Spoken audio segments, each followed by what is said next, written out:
주님께서 여러분과 함께 루카가 전한 거룩한 복음입니다. 주님 영광 받으소서. 그때 예수님께서 제자들에게 말씀하셨다. 좋은 나무는 나쁜 열매를 맺지 않는다.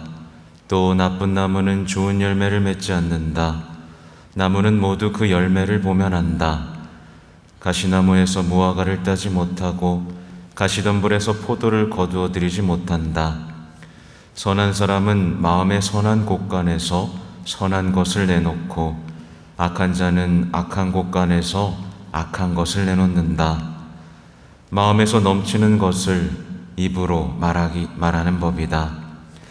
너희는 어찌하여 나를 주님, 주님하고 부르면서 내가 말하는 것은 실행하지 않느냐? 나에게 와서 내 말을 듣고 그것을 실행하는 이가 어떤 사람과 같은지 너희에게 보여주겠다. 그는 땅을 깊이 파서 반석 위에 기초를 놓고 집을 짓는 사람과 같다. 홍수가 나서 강물이 집에 들이닥쳐도 그 집은 잘 지어졌기 때문에 전혀 흔들리지 않는다. 그러나 내 말을 듣고도 실행하지 않는 자는 기초도 없이 맨 땅에 집을 지은 사람과 같다. 강물이 들이닥치자 그 집은 곧 무너져 버렸다. 그 집은 완전히 허물어져 버렸다. 주님의 말씀입니다.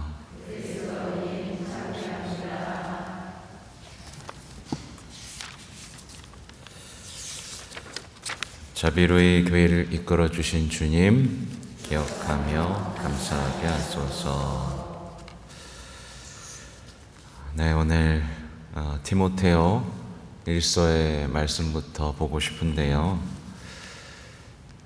이 말은 확실하여 그대로 받아들일 가치가 있습니다라고 아주 확신을 가지고 이 바오로 사도가 우리에게 해주는 말이 뭐냐면, 그리스도 예수님께서는 죄인들을 구원하시려고 이 세상에 오셨다는 것입니다. 이게 핵심이죠. 예수님께서는 정말 죄인들을 구원하시려고 그 절절함으로 사람이 되셨습니다. 그죠? 그래서 우리 성탄 기뻐하죠. 또 세례 받으셨습니다. 죄인들 구원하려고 똑같이. 그리고 십자가에 못 박히셨고요. 죄인들 때문에 돌아가셨습니다. 그죠? 이거 모르시는 분 없죠. 그죠? 근데 이것에 대한 가치를 별로 생각하지 않는 그리스도인들이 너무나 많아졌어요. 사실 하느님은 사람이 되실 필요가 없었습니다. 그렇죠?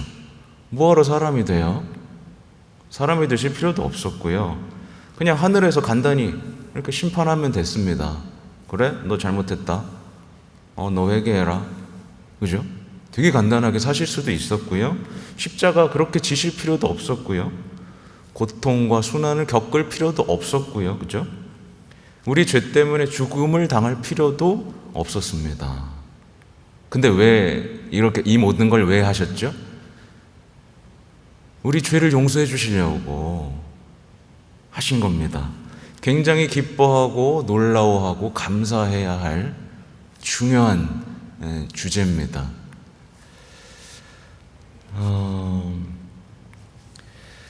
근데 오늘날의 큰 예로 보면 고해성사를 기뻐하지 않는 거예요. 죄를 용서받는 고해성사에 기뻐하지 않는 현상들이 벌어지고 있고, 내 죄가 뭔지 모르는 사람들도 점점 많아지고 있고, 내가 무슨 죄를 졌어? 저 사람이 죄 졌지.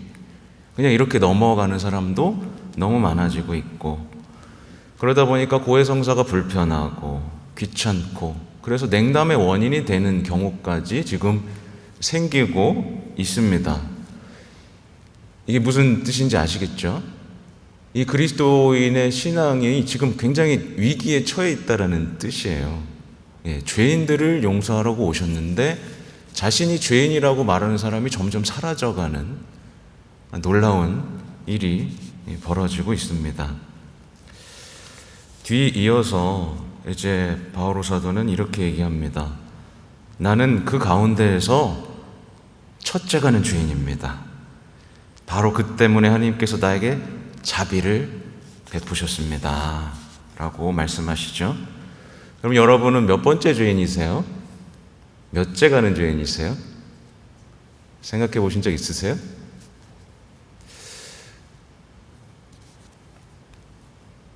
죄인 몇 번째 가는 죄인일까 생각해 보면, 그래, 우선 내가 배우자보다 죄인이 아니야. 저 사람이 날 괴롭히니까 난 두 번째. 아니야, 시어머니도 있어. 시어머니가 두 번째. 그 다음에 저는 못된 자식 있어. 그러니까 저기 세 번째. 그럼 네 번째네. 내가 한 네 번째 죄인쯤 되나? 아니야. 이 깜빵에 있는 사람들 얼마나 많어? 깜빵에 몇 명쯤 있을까? 셀 수도 없네. 그 다음에 내가 있겠지? 그쵸? 여러분 몇 번째 죄인이세요?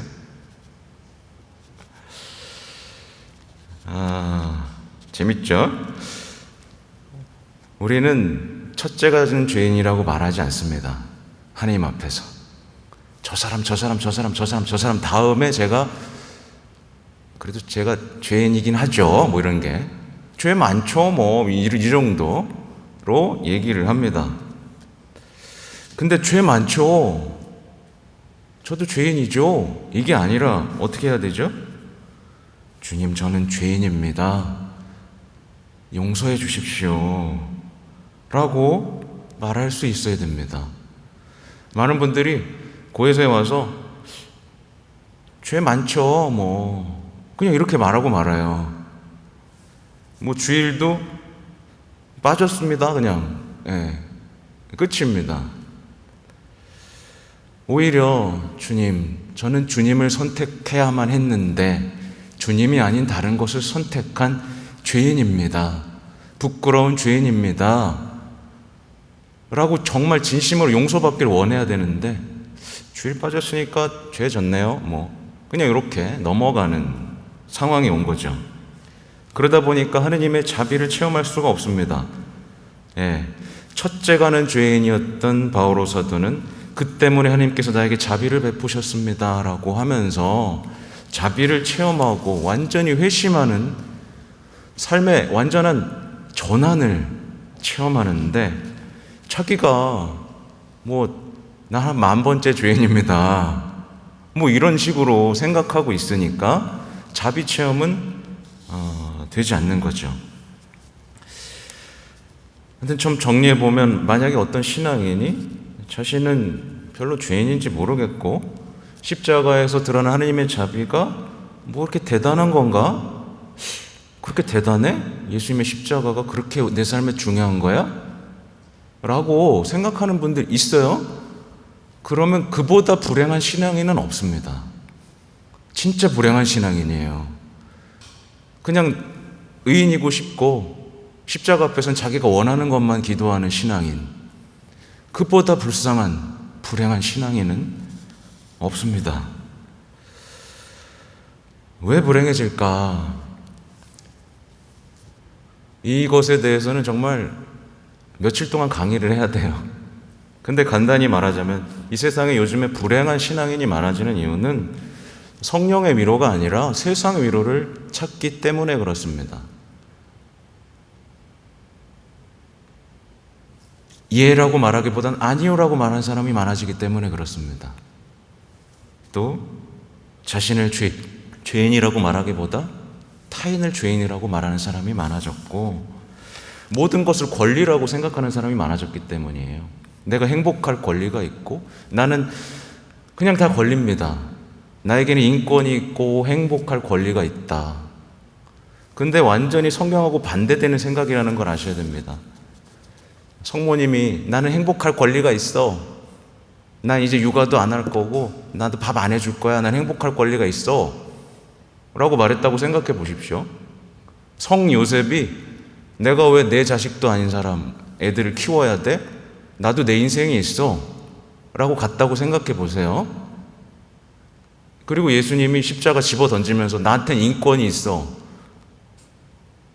나 행복할 권리가 있어라고 말했다고 생각해 보세요. 이런 세상의 삶의 방식을 닮아간다면, 그러니까 그 사람의 삶에는 어떤 희생도 인내도 고통도 기쁘게 바치는 마음이 없다면 그 사람은 불행한 신앙인입니다. 예수님의 제자가 아닌 거예요. 그죠? 그리스도인들은 고통받는 것에서 예수님의 일에 동참하면서 기쁨을 느끼는 사람이거든요. 아무튼 바오로가 이렇게 얘기합니다. 바오로 사도가 그리스도 예수님께서 먼저 나를 당신의 한없는 인내로 대해 주시어 영원한 생명을 얻으려고 당신을 믿게 될 사람들에게 본보기로 삼고자 하신 것이다. 바오로 사도는 우리 그리스도인들의 본보기입니다.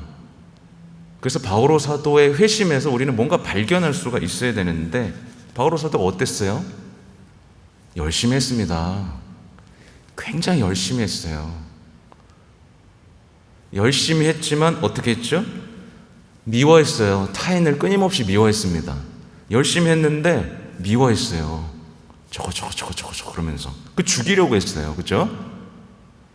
근데 예수님 만나고 어떻게 변했죠? 목숨을 걸고 복음을 전했습니다. 이게 전부구나. 목숨을 걸고 복음을 전했고 다른 사람을 어떻게든 살리려고 했습니다. 이게 회심이에요. 이게 본복입니다. 이게 죄인이 그리스도를 만나서 변화된 모습이에요. 그래서 내가 내 마음속에서 주님이 내 삶의 전부니까 이걸 꼭 전해야겠다 라는 마음이 없다면 우리 회심한 거예요, 안 한 거예요? 아직 못한 겁니다. 그리고 바오로 사도처럼 누군가를 살리고 싶은 게 아니라 저것 좀 죽어 없어졌으면 좋겠다라는 마음이 있다면 회심한 거예요, 아니에요? 회심 안 한 겁니다. 그러니까 바오로 사도의 모범은 우리가 회심한 모습이 어떤 건지를 정확하게 드러내고 있습니다. 내 마음속에서 누가 계속 죽이고 싶고 불편하고 난 열심하니까 좋은 신자야 라고 생각하고 있다면 바오로 사도를 묵상해야만 합니다. 오늘 복음을 보면 이제 좋은 나무는 나쁜 열매를 맺지 않는다. 우리 좋은 나무일까요? 나쁜 열매일까요? 나무일까요? 좋은 열매 맺고 계세요? 어떤 열매죠? 생각해 봐야 됩니다. 마지막 문장을 한번 생각해 보고 싶어요. 45절입니다. 선한 사람은 마음의 선한 곳간에서 선한 것을 내놓고 악한 자는 악한 곳간에서 악한 것을 내놓는다. 마음에서 넘치는 것을 입으로 말하는 법이다 라고 하죠. 그냥 쉽습니다. 나는 사람들하고 얘기할 때 입으로 뭐 얘기하고 있지? 그게 내 마음에서 넘치고 있는 거예요. 넘치고 있는 겁니다. 불만, 속상함, 기쁨, 감사, 뭐가 넘치고 있지? 그럼 내 입에서 나오는 말을 통해서 내 마음에 선한 것이 있는지 악한 것이 있는지를 알 수 있겠죠. 또 저는 이것을 또 고해소로 가져가고 싶습니다. 고해소에 오면 마음에 있는 걸 마음에 넘치는 걸 입으로 말하기 마련이에요. 어김이 없습니다. 고해소에서. 고해소에서 주님을 사랑했어야 되는데 그 죄송한 마음이 넘치는 사람이 있고요. 저는요, 어쩔 수 없이 했어요. 저는 바빴거든요. 저는 아팠거든요. 끊임없이 자신의 핑계, 자신의 이유, 정당화하면서 그것을 내뱉는 사람이 있어요. 그 사람 마음에는 사실 주님에 대한 사랑이 없는 겁니다. 주님께 미안하고 죄송하고 더 해드려야 되는데 못 해드리고 내 죄 때문에 아파하실 예수님 때문에 죄송한 마음에 주님, 저는 죄인입니다. 용서해 주십시오 와야 되는데 고해소에 와서도 저는요 그냥 기도도 열심히 하고요 잘 사는데 좀 제가 아파가지고 못 왔고요 그냥 입에서 넘치는 고해서에서 뭘 넘쳐서 말을 하고 있는지를 보시면 나와 주님의 관계도 나옵니다. 세상 사람들이 말하는 선과 악이랑 그리스도인이 말하는 선과 악은 다릅니다. 그죠? 세상 사람들도 착하게 사는 사람들 많아요. 근데 그 사람들은 예수님을 모르잖아요. 예수님하고 관계 맺으면서 얘기를 해야 됩니다. 그죠? 아무튼 이어지는 얘기는 너희는 어찌하여 주님, 주님이라고 부르면서 내가 말하는 것은 실행하지 않느냐라고 말씀하시죠. 이건 간단합니다. 나는 그리스도인입니다. 여러분 그리스도인이죠, 그죠? 그리스도인이라고 말하고 다니세요? 네, 숨진 않죠? 나는 그리스도인입니다 라고 말하면서 그리스도인으로 행동하지 않는 사람을 말합니다. 네, 나 그리스도인인데요? 근데 그리스도인으로 행동하는 건 싫어한다면 주님, 주님, 주님 하고 부르짖는데 예수님께서 말씀하시는 것은 실행하지 않는다면 근데 주님, 주님이라고 부르짖으면서 주님께서 말씀하시는 거 그대로 하는 거 쉬워요, 안 쉬워요? 어렵죠, 그죠? 어렵죠. 제가 쉽다고 안 했습니다. 어렵습니다. 근데 왜 어려울까요? 그렇게 하면 너무 힘들거든요. 고통스럽거든요. 내가 죽는 것처럼 느껴지는 거거든요. 곧 주님, 주님이라면서 예수님 대를 말씀한다면 우리는 어떻게 될까요? 세상에서 박해받는 겁니다. 때론 순교당하는 거고요. 근데 예수님께서 행복하여라 마지막에 뭐라고 하셨죠? 박해받는 사람들이라고 하셨어요. 그렇죠? 이 각오가 되어 있지 않다면 우리는 늘 주님, 주님이라고 말하면서 딴짓하는 사람. 아니 말씀대로는 못 살겠는데요. 말씀대로 살면 내가 죽어야 되는데 그냥 기도만 열심히 할게요. 이렇게 되는 거죠. 우리는 정말 주님과의 구체적인 사랑의 관계를 시작해야만 하는 겁니다. 그래서 부르지만 말고, 그렇죠? 아무튼 뒤에 이어서는 되게 멋있는 말씀을 하세요. 이 반석 위에 기초를 지으면 홍수나 강물이 와도 무너지지 않죠, 그죠? 튼튼한 반석 위에. 근데 모래 위에 집 지으면 그냥 와르르 무너져 버리잖아요. 어제 복음하고도 연결이 됩니다. 조금만 뭐가 왔을 때 내가 구덩이에 빠지는지 내 삶이 와르르 무너지는지를 보시면 돼요. 내 삶이 흔들림 없이 튼튼해지고 있는지 점점 누가 나에게 뭐라를 하든 누가 나를 상처를 주든 나를 누가 외면하고 모욕을 주든 내 삶이 주님 안에서 그냥 튼튼하게 행복해지고 있는지 아니면 뭐 누가 몇 마디 했다고 그냥 슈르륵 허물어지고 그죠? 그냥 걱정과 불안에 내 삶이 허물어지고 있다면 지금 우리의 삶의 토대는 주님인 거예요, 아니에요?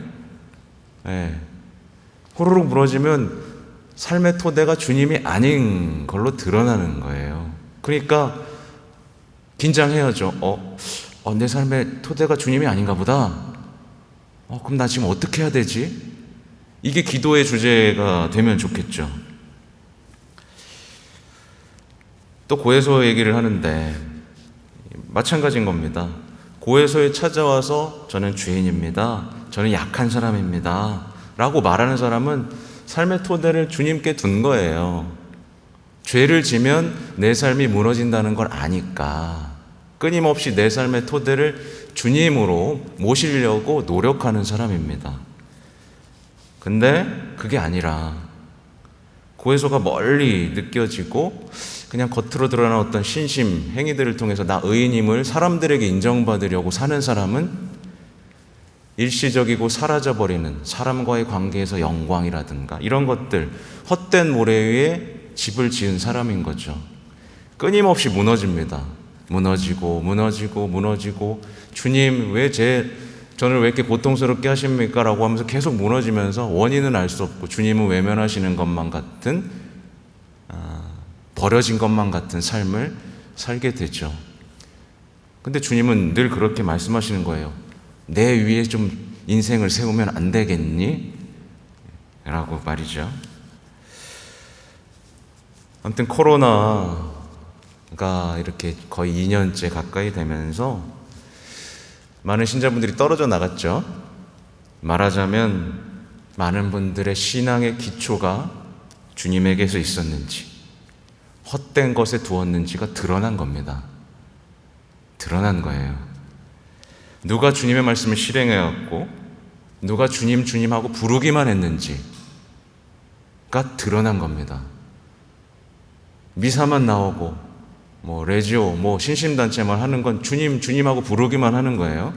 근데 그것을 가지고 내 삶에서 구체적인 사랑의 행위를 하는 것이 주님의 말씀을 실행하는 거잖아요. 그렇죠? 그러니까 겉으로 드러나는 신심행위가 내 삶을 흔들리지 않게 지탱해 주지 않는다는 것을 우리는 정확하게 알아야 됩니다. 만약에 우리가 주님 위에 세워져 있다면 시련, 고통, 그죠? 도전, 시험 등이 와도 안 쓰러집니다. 약할 때 강함 대신에, 그죠? 약할 때 더 강한 그 주님 때문에 굳건하게 서서 누군가에게 본보기가 되는 삶이 되겠죠. 아무튼 점검해 보시기 바랍니다. 나는 과연 내 삶을 주님 위에 세우는 사람인가? 아니면 이렇게 겉만, 교황님은 이걸 메이크업 한다고 표현하세요. 이렇게 메이크업해서 난 좋은 신앙이냐 라고 생각하면서 늘 무너지고 구덩이에 빠지는 신앙생활을 반복하고 있는 사람인지 잘 돌아보시기 바랍니다. 아멘.